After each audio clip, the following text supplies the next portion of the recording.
नाजरीन, अल्लाह ताला की ज़ात ने पाकिस्तान को बहुत सी नेमतों से नवाजा है और पाकिस्तान के अंदर बेपनाह किस्म के ख़जाने छुपे हैं। लेकिन मैं आज जो है एक अहम मौजू के ऊपर बात करना चाहता हूँ, जिसके बारे में आजकल बात नहीं हो रही। इस वक्त ग्लोबल वार्मिंग का जो इशू है वो ग्लोबल वार्मिंग की वजह से पाकिस्तान के अंदर भी बहुत सी मौसमी तब्दीलियाँ आ रही हैं और तब्दीलियाँ रूनुमा हो रही हैं। तो हमें भी इसके ऊपर काम करने की ज़रूरत है। हम सिर्फ हुकूमत को ही देख रहे हैं कि हुकूमत माहौलियात के मसले के ऊपर बात करे, लेकिन हम इंडिविजुअल कोई सोच नहीं रख रहे। हमारे माशरे के अंदर इस सोच का होना ज़रूरी है और इस सोच का पाया जाना भी बहुत ज़रूरी है।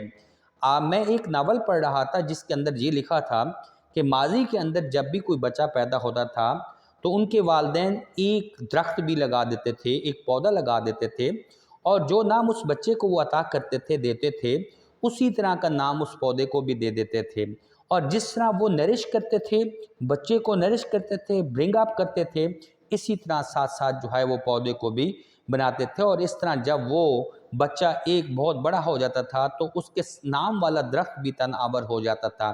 तो इस तरह जो है वो अपने माशरे के अंदर भी जो है एक एडिशन करते थे और माशरे के अंदर ऐड ऑन करते थे। इस तरह जो है वो एनवायरमेंटल इशू के ऊपर भी काबू पाते रहे। और माजी के अंदर जो है ये जो नेचर के साथ जुड़ना है और इन मसाइल को नेचुरली जो है समझा जाता था, और लोग दरख्त लगाना एक मशगला और अपनी एक आदत समझते थे और हर आदमी इस काम में लगा रहता था। लेकिन जदीद दौर आते ही, मॉडर्निज़म आते ही, अवसंती जो है यहाँ पे एक अदवार शुरू होते ही हमारे यहाँ जो है इस मसले के ऊपर तवज्जो देना जो है वो छोड़ दिया गया है।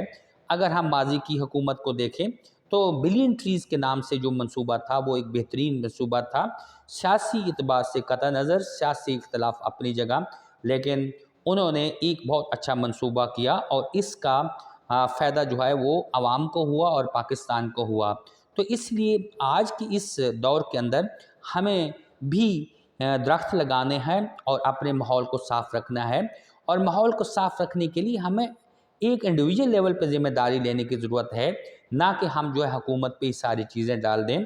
और हमने माहौल को बेहतर बनाने के लिए हमने ऐसे इक़दाम उठाने हैं जो माहौल दोस्त हों और अपनी आने वाली नस्लों और जनरेशन्स के लिए जो है एक खुशगवार साबित हों, क्योंकि ये हमारा फ़र्ज़ बनता है। जिस तरह हमारे आबाओदाद और एंसेस्टर ने हमारे लिए जो है बहुत से पौधे उगाए और बहुत सी ग्रीनरी लगाई, इसी तरह आज भी हमारा फ़र्ज़ बनता है कि जब हमें जिस तरह हमने अपने बच्चों को पालना है, इसी तरह माहौल को भी पालना है और माहौल को खूबसूरत बनाना है।